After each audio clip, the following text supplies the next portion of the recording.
So there we are, back again, back on track. The first presentation in the public colloquium today as a part of the PhD program at the University of Applied Arts comes from Verena Faißt with the title Invisible Elephants, and it's always a set of up to 30 minutes for those who haven't been here yesterday, and then continuing with the invitation of talking about the presentation of the research presented, about the development in the recent research activities. So we're really looking forward for that. My name is Alexander Damjanic, together with Margarete Jamann here, and as a professor in the PhD program, Artistic Research. Me as a coordinator of the Zentrum Fokus Forschung activities. We're here to start the activities. Thank you. So, thanks for being here. I was really afraid that like second day and 10 in the morning I might read this to myself, so I'm very happy that there's audience.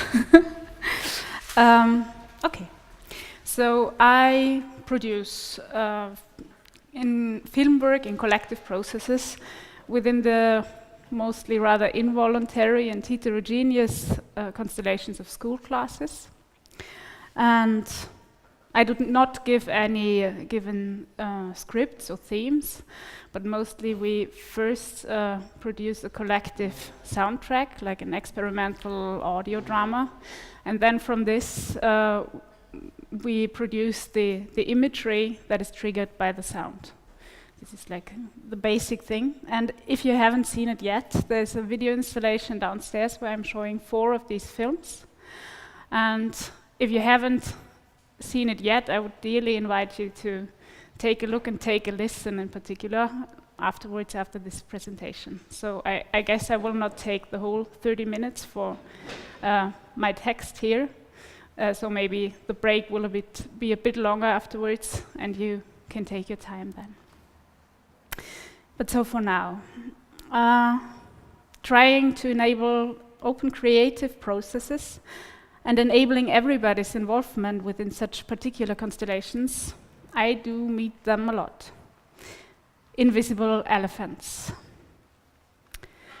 Some roar so loud they leave you dumb, although you hardly understand. But their whisper tickles you down at your stomach's ground and makes you lift your pelvic floor. They take your breath when you're meant to speak, but still they know the message. Some make the earth shake like a serious earthquake, but leave no visible trace. Some are so big you find no space, although they aren't even there. On some of them you can ride upon, but your feet won't find the ground. Some carry you over slippery floor, but their weight is the reason for the ice to break. They are the bridge they stand upon to prevent you from trespassing, the ground that you share while being the gap you're lost in. They make things turn round in seconds, make stable trains jump off their rail.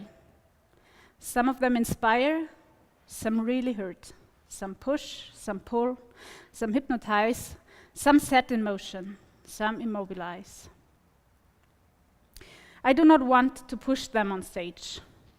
They are too big to be forced and too mighty to risk their age. But I try to invite them to play. Some seem to find reflection in a person, but somehow this costume hardly ever fits. For some you can try names, like ego, intention, system, logic and logistics, resistance, obedience, conformance, attraction, sympathy or antipathy, room temperature and oxygen content, furniture arrangement, educational objective, clandestine curriculum, the view out of the window, preconception side effect, social or cultural differences, personal and collective memories, school bell, food, unsaid conflicts, adolescence, psychological dispositions, financial worries, political ambitions, artistic ambitions, career ambitions, spoken and unspoken rules, religious sensibilities, personal preferences, language barriers, coincidence, courage, lack of courage, social skills, media illiteracy, fashion styles, the internet, or as I learned yesterday, a thunderstorm. But once you find a matching label, they'll make you feel like the tortoise in the hare. So never try to compete with them. Rather accept if they ask you for a dance. 1. The tortoise says, I will name you adolescence. Finally, you've gotten to know the world. You've learned to walk, speak, watch YouTube clips, play, make friends. But then you realize this fucking constant change of the world and of yourself. Maybe for the first time in your life. The hare says, ha ha, adolescence. Do you really think this will ever stop? So, there's this huge elephant. You're trying not to fall off. It is a shaking ground you walk on, always in danger to slide down his slippery grey back. It makes you long for handles to hold on, for a stable saddle and stirrups. But you know that actually the task is to move, to explore, to dare, to jump, to fly, to get rid of handles and saddles, to not only stand, but even walk on your own feet, on grounds you don't even know, to run, or even worse, to go slow, attentively, perceive all the shaking and rumbling and roaring. And then explain the way, show where you are without even knowing how you got there. Because although you feel so left alone, there are actually so many others. Some of them seem to exactly know what they are doing. But they won't tell you, and it's so hard to get just from watching, because they don't stay in a stable position and you keep losing their track. 2.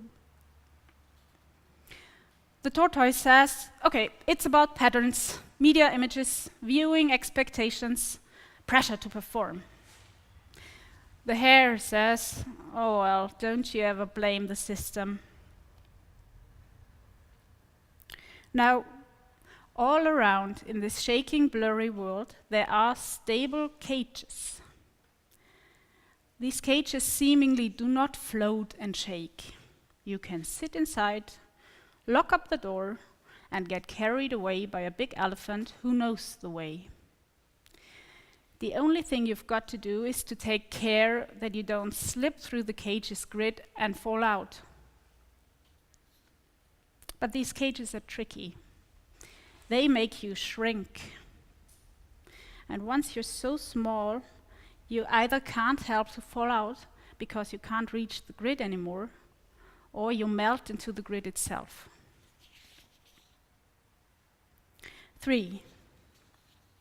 The tortoise says, it's about communication as a creative process, finding ways to articulate, to enter dialogues and polylogues, to negotiate a common position.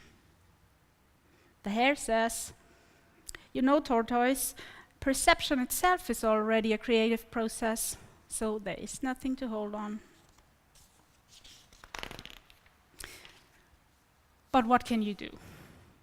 How can you act within these unreliable constellations? How can you choose the right elephant to ride on?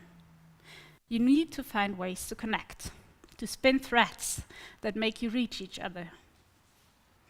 Thick threads are quite alluring, but from the thin threads you can weave better nets. And on those nets you can jump together like on a trampoline, each time a bit higher, so you get a slightly bigger glimpse of the horizon. 4. The tortoise says, it's about individual backgrounds, about contemporary history that reflects in the constellation of individual biographies.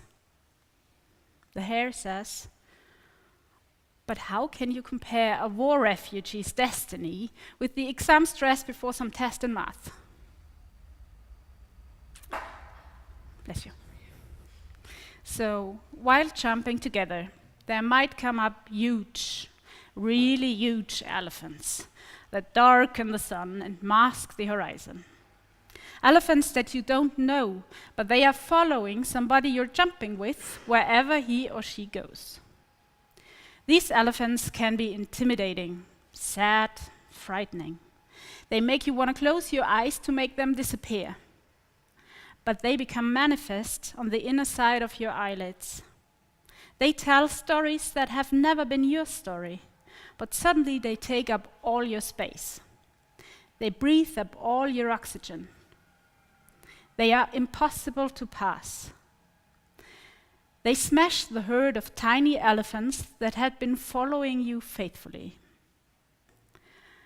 There's nothing visible anymore but their impervious, thick, wrinkled gray skin right in front of you, touching the tip of your nose. So what can you do? You look left and right and see the others' baffled faces. They are starting to fade, facing the alien elephant, lacking space for their own herds. What is to be done? You stretch out your hand and touch the gray wall. You're sensing the bits that you can that are actually not alien but familiar to you. You get to know the areas that you can hold on.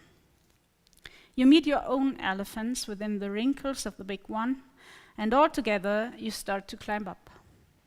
You give each other a step up, or path through, or turn around and walk away, or scream loud enough so the elephant will run. 5. The tortoise says, "It's the ego." The hare says, "So what?" The thing is, there are elephants that you actually have taken to your heart, that you don't want to see dissolved or chased away. You want the others to see, to keep, to be aware, to acknowledge, to applaud, and to respect. These elephants sometimes make you petrify. The moment you realize the others are taking over your big gray mountain, are surpassing the trails you tediously prepared. But the others forget that this should go to your account. That moment, your own trails become impassable for you, and you become a petrified body part of your own invisible elephant. 6. The tortoise says, "So it's about participation." The hare says, "Hey, this almost looks like art." Only tickling the previous elephant. So in general, preparing the elephant's dance floor for others is quite a challenge. Creating moving beats and inspiring sets of instruments, anticipating all the dancer's possible improvised step sequences, you in the end might realize you built up a set of invariable cages with dead elephants inside. The others will either sit in their cage, petting their dead elephants, or sit in the shady corners of the space, wondering how they could leave the party unnoticed. But if you fear any kind of limiting cage too much, it might happen to you that you create an open dance floor that doesn't fulfill even its very basic function of being a ground you can step on, so all the dances just fall or float through the endless space. And as hardly anyone can stand this, they will bring their own cages and hardly come out again. 7. The tortoise says, "Okay, so this is about plans for the unplannable."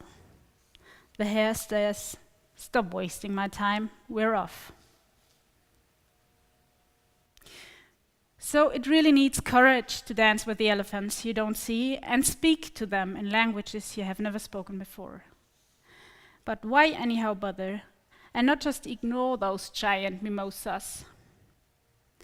If they are not visible anyhow, this should be rather easy.